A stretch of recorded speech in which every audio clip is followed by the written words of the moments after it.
XFM News on point.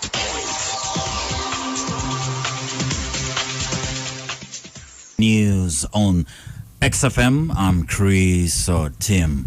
The National Resistance Movement NRM has confirmed that President Yoweri Kaguta Museveni will be unveiling his manifesto on the 2nd of November immediately after his nomination.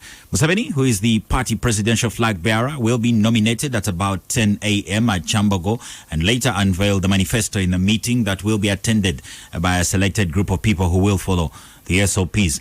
Unlike in the past, the National Resistance Movement treasurer, Rose Namayanja, says the Ugandan head of state will not hold a nomination rally due to the COVID-19 guidelines. In compliance with the standard operating procedures, this time we are not going to have a nomination rally. We are just going to have a meeting where we comply with all standard operating procedures, but at the same time launch our manifesto. But as you remember, the candidate is also the president of Uganda. So other than the nominating and seconding persons, he is entitled to his detail, the security and handlers and any other detail that he is entitled to. The Electoral Commission has verified and cleared the supporters of 4 aspiring candidates for the 2021 presidential elections. They are Yoweri Kaguta Museveni from the NRM and independents Fred Mwesije, Henriette Mukunde and Nancy Kalembe. The Commission in a statement said that they are still verifying the supporters of 18 other aspiring candidates who include Kyagulanyi Ssentamu Robert of the National Unity Platform, Amuriat Boy Patrick of the Forum for Democratic Change, Mugisha Muntu of the Alliance for National Transformation, among other potential candidates. The Commission said that presidential aspirants who have attained verified supporters from at least 98 districts or cities shall be issued with a certificate of compliance, which they will present to the returning officer on the nomination day. The nominations of the presidential candidates shall be conducted on Monday the 2nd and Tuesday the 3rd of November 2020 at Kyambogo University Sports Grounds, which is next Monday and Tuesday. Nansana Municipality Member of Parliament candidate Wakaima Musoke Nsereko has decried the continued police brutality on the opposition candidates and has called for help.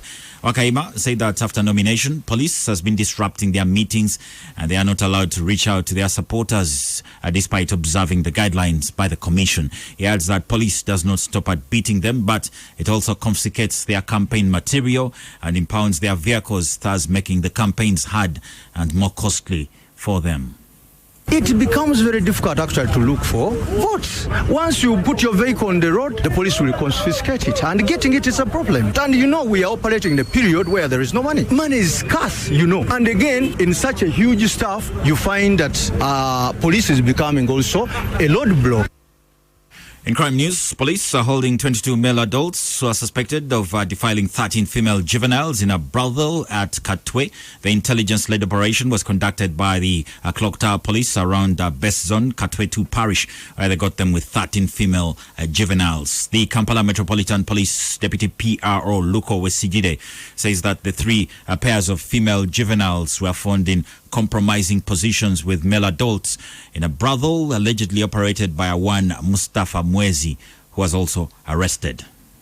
It is alleged Mustafa has been trafficking unsuspecting female juveniles from upcountry, recruiting them into these acts of prostitution. The men and of course Mustafa have been charged with on various offenses ranging from defilement, trafficking in person, procuring defilement, doing acts likely to cause a spread of an infectious disease, and also operating a brothel. All suspects are currently detained at Katwe and Anatete Police, and our gender-based violence desk is handling the rehabilitation process of the juvenile.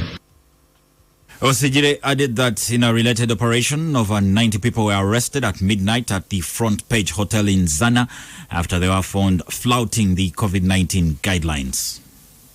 The detained suspects are currently being housed at our police in Katwe and Natete police station as investigations go on.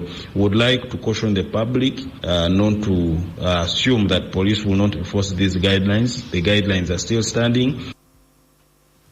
Now, with barely 3 months left to the country's general election, Ugandan citizens have a long list of pressing concerns that they want their leaders to address. From unemployment to agriculture or health, the New Vision has compiled the top 20 critical concerns voiced by the poll respondents during a recent Vision Group public opinion poll. Starting today, Monday, New Vision and its sister media outlets will publish an in-depth article every day highlighting each of the 20 issues in detail, as put forward by voters.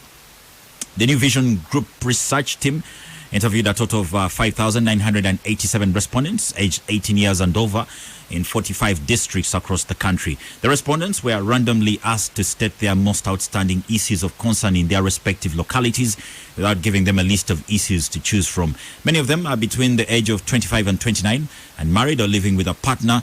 Self-employed listed health as their top concern, followed by poverty, education, a poor road network, national security, water and sanitation, agriculture, food security, energy and employment, among other issues. Therefore, to get more information on this research, you can get yourself a copy of the New Vision newspaper starting today.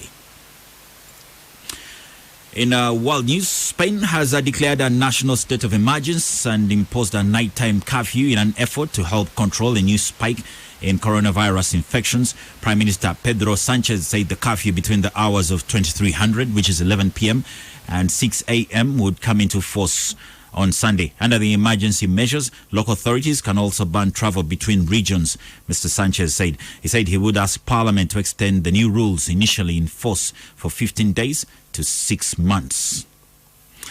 Now in sports news, Jamie Vardy came off the bench to score a customary goal against Arsenal and send Leicester City to within a point of the Premier League summit with their first win at the Gunners' home since 1973. In that game, Leicester did beat Arsenal by 1-0. In other Premier League games played last evening, Southampton beat Everton by 2-0, while Wolverhampton Wanderers and Newcastle played out to a 1-1 draw in their fixture. And that's the latest XFM News. XFM News on point.